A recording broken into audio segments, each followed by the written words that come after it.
వస్తున్నా. ఎవరైనా నువ్వు? కస్టమర్. అయ్యా బ్లాక్ అంతా వైట్ అంతా కాస్త తప్పుకుంటే బాస్ చూసుకుంటా. ఆగక్కడ. నీకేమైనా క్రాకా? సైలెన్స్. ఇల్లు అమ్ముతానని ప్రకటించింది నువ్వే కదా? నేనా? అంటే అంటే ఈ ఇంటి ఓనర్ నువ్వు కదా? ఓనర్నే. మరి నిజమే. అయినా ఈ యాడ్ నేనేమలేదే. ఈ ఇంట్లో నీకంత సీన్ లేదనుకుంటా. ఒకవేళ నీ పెళ్ళం ఇచ్చిందేమో కనుక్కో. ఐశ్వర్య ఏమిటండి? ఇల్లు అమ్ముతానని పేపర్లో ప్రకటన ఏమైనా ఇచ్చావా? మీకేమైనా పిచ్చా? డౌటే. ఎవరిచ్చుంటారబ్బా? నేనే.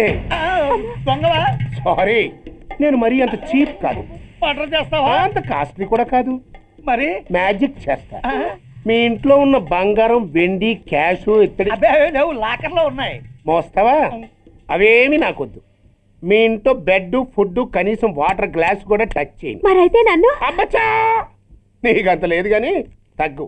జస్ట్ మీ ఇంట్లో కాసేపు కాలక్షేపం చేసి తర్వాత నా దారి నేను చూసుకుంటా. ఎందుకు? అందుకు. నోర్మయ్య, నోళ్ళు తెరిచారో కాల్చి పారేస్తా. వెళ్ళి అక్కడ కూర్చోండి. కూర్చోండి. నమస్తే సార్. నమస్తే. రండి, కూర్చోండి. కూర్చోండి. ఎంత అనుకుంటున్నారు? అంటే పేపర్ చదవలేదా? 10 లక్షలు. ఇంకో మాట అనుకోవచ్చుగా. ఆ ఛాన్స్ లేదుగా. Cash down. ఓకే సార్, ఇదిగోండి 2 లక్షలు అడ్వాన్స్. 5 ఇవ్వచ్చుగా. డాక్యుమెంట్స్ చూసిద్దామని. ఓకే ఓకే, అడ్జస్ట్ అయిపోతాను. వాళ్ళెవరు? ఇంటి ఓనర్స్. ఒరిజినల్. మరి మీరు? డూప్లికేట్. అమ్మో, మోసం, దగ్గర. నార్మల్ తెరిచావంటే నోట్తోనే పెట్టి పేల్చి చేస్తా. 25 లక్షలు ఇల్లు, 10 లక్షలు అంటే ఎగ్గేసుకొచ్చింది కాకుండా ఇంకో మాట అనొచ్చుగా. అంటావా? బట్టతో బోడిగుంటే అయిపోద్ది. జాగ్రత్త. ఇళ్ళతో జాయిన్ అయిపో. వెళ్ళు. రండి. అడ్వాన్స్ ఇచ్చారా? అబ్బో, చాలా అడ్వాన్స్ లో ఉన్నారే. 5 లక్షలు. Thank you. Hello, half head, full head అంటే అది. ఆయన చూసి నేర్చుకో. అతనెవరు? మీ బ్రదరు.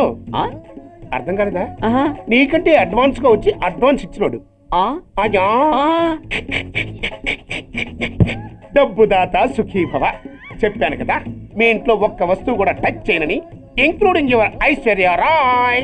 బాయ్. ఆకులో ఆకుని, పువ్వులో పువ్వుని, నీ వెనకే తాగిపోనా, లేకుంటే అట్టునే మాడిపోనా. పోనా అప్పుడే నీతో చాలా పనుంది. ఎవరు? నువ్వా? నేను మొగాడి కాదు, నాకు మూర్తి రావు. నువ్వు వెళ్ళిపో. థ్యాంక్స్. సారీ. కంగారు పడుతుందా? నా పేరు నీకెలా తెలుసు? ఒక్క పేరే కాదు, నీ జాతకం మొత్తం నాకు తెలుసు. నువ్వు నాకు పని చేసి పెట్టాలి సుధా. ఏం పని?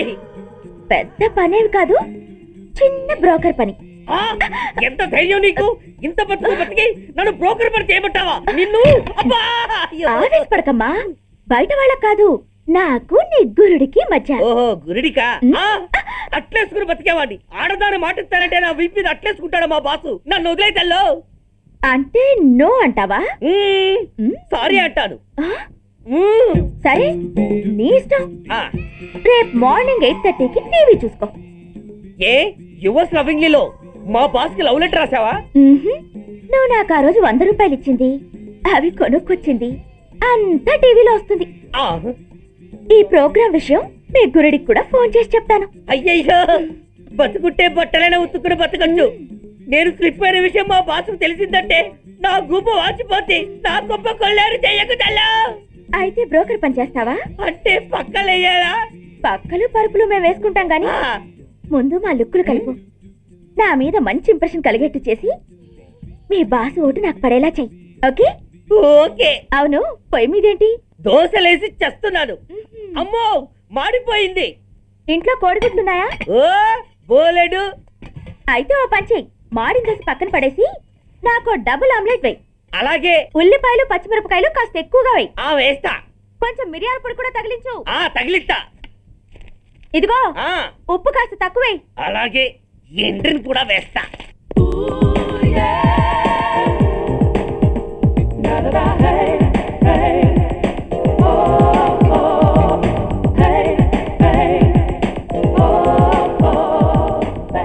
సుధా, తుఫాను వెలిసిందనుకుంటే భూకంపం వచ్చేస్తుంది.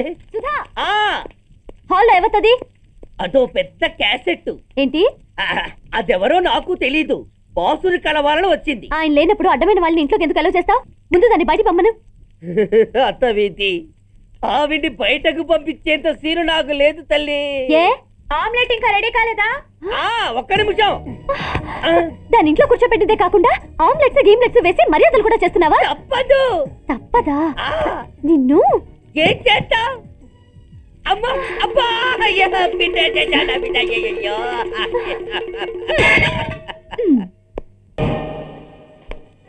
Hello, excuse me. స్మోక్ చేస్తూ డ్రైవింగ్ చేయటం అపాయకరం. Sorry sir. స్మోక్ చేస్తూ వాకింగ్ చేయటం సురక్షితం.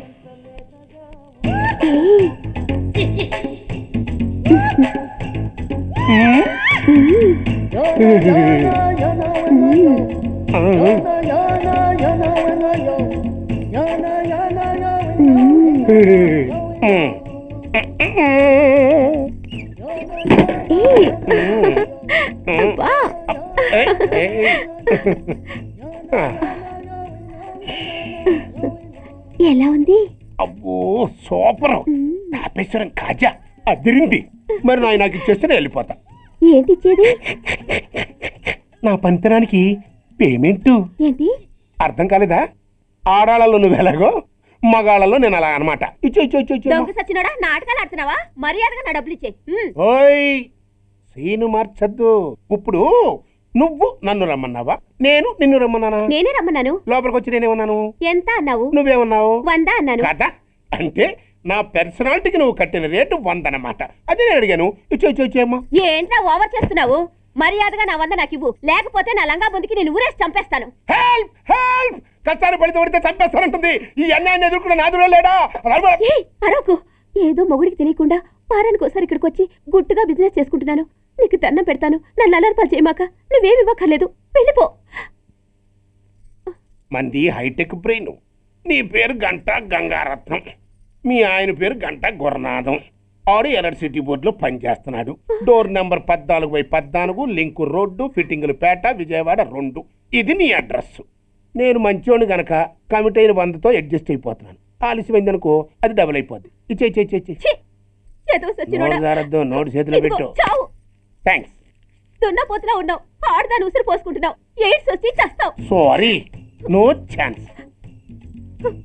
హెల్మెట్ లేకుండా నేను యుద్ధానికి వెళ్ళను. ఎత్ర నారీ వర్ధంతే తత్ర జీవనం సుఖాస్మనం.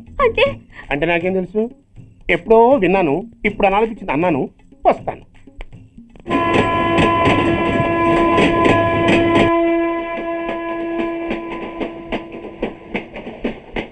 మొత్తానికి స్వర్ణాంధ్రప్రదేశ్ పర్యటన ఒక రౌండ్ పూర్తయ్యి 2వ రౌండ్లో పట్టా ఉందన్నమాట. ఏంట్రా నీలో నువ్వే కొనుక్కుంటున్నావు? అబ్బే ఏం లేదు గురు. నువ్వు సర్వీస్లో చేరిన తర్వాత నీ అండర్లో నేను హైదరాబాద్ నుండి బందర్లో పడి తిరిగిన జిల్లా తిరగకుండా తిరిగి తిరిగి తిరిగి తిరిగి హైదరాబాద్ చేరుకుంటున్నాం కదా, దాని గురించి. నవ్వుతావు ఎందుకు నవ్వు? చిన్నప్పుడు ఎవడో ఒక సన్నాసి నా చేయి చూసి లోక సంచారం అవుతావు అన్నాడు. దాంతో నేను ఏ విమానం పైలట్లో, షిప్ కెప్టెన్ అవుతాననుకున్నాను. కానీ ఇలా నీతో పాటు తిరుగుతూ రాష్ట్రమంతా సర్వే చేస్తానుకోలేదు. ఏడ్చావులే. నిజంగానే ఏడ్చినట్టుంది. డ్రెస్ కిందకు 30 ఏళ్ళు వచ్చినా ఇంకా పెళ్లి కాలేదంటే తెలిసిన వాళ్ళందరూ నన్ను ఆ టైప్ అనుకుంటారు తెలుసా? అయితే ఓ మంచి అమ్మాయిని చూసి చేసుకోవచ్చుగా. చేసుకోవచ్చు, ఎందుకు చేసుకోకూడదు? కానీ అవకాశం ఏది? ఫస్ట్ బందర్ బస్ స్టాప్ లో అమ్మాయిని చూసి ముచ్చటపడి పేరు అడుగుదామనుకున్నా. అడిగే లోపల ఆదిలాబాద్ ట్రాన్స్ఫర్ చేశారు. అక్కడ ఇంకో సుందరి కనిపించింది. పేరు అడిగా. ఆ అమ్మాయి పెద విప్పే లోపల ప్రకాశం జిల్లా పంపించారు. ఒంగోలులో ఇంకో అమ్మాయి కనిపించింది. పేరు చెప్పింది. ట్రాఫిక్ లో వినబడలా అనే లోపు విజయవాడ తన్నారు. ఇలా నిలకడ లేకుండా నీతో పాటు తిరుగుతూ ఉంటే లవ్ ఎక్కడా, మ్యారేజ్ ఎక్కడా? నా బొంద. అంత ఇబ్బందిగా ఉంటే నాతో పాటు ఎడవడం ఎందుకు? మంచి ఉద్యోగం ఇప్పిస్తాను, హాయిగా పెళ్లి చేసుకుని సెటిల్ అవ్వు అంటావు. అంతేగా, జీవితాంతం ఒంటరిగా అయినా గడిపేస్తాను. కానీ మీ ఫ్రెండ్షిప్ మాత్రం దూరం చేసుకుని ఏసీపీ గారు. ఇది కొంచెం ఓవర్ అయినట్టుంది. ఓవర్ అయిందా? ఐసీ. అయితే ఆపేస్తాను. తెలుగు